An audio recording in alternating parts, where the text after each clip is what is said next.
đánh thơ đây cơ nè đánh cái thơ đó đang ở mã thơ đây cái này ở đang mã thơ này ở anh trời vẫn trai mấy cái Xích bắp không ấy mà. hàng lắp ạ hàng lắp thế nhỉ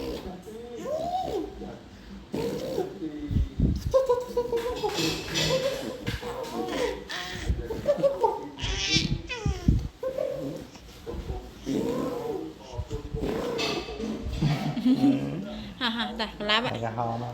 lap ta kan ta lap kan ta con lap kan lap nhé anh lap nhé Apa apa? Lap cái khả năng đấy. Ấy, ấy. Ấy. lap lap đấy mày mới mông mãi lap á lap á chứ ta lap á rồi từ giờ mà ôn à hả ấy giờ mà ôn à mà ôn nữa đấy lên lên đấy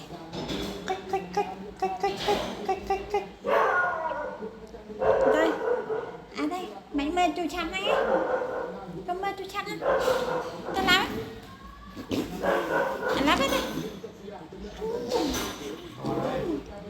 Ô,ไม่ใช่ไหมยังรอเต้นกว่าดาเมจอ่ะ Hơi khá.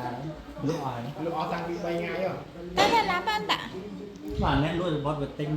mau khăn này เงินเต้นตกแชร์ Tinh mà đòn. mau khăn này เต้น ê phần người mười kìa พยายามสู้เติมมาโวยจะดาวเลยพยายามป้อนเชียร์เต้น Đó.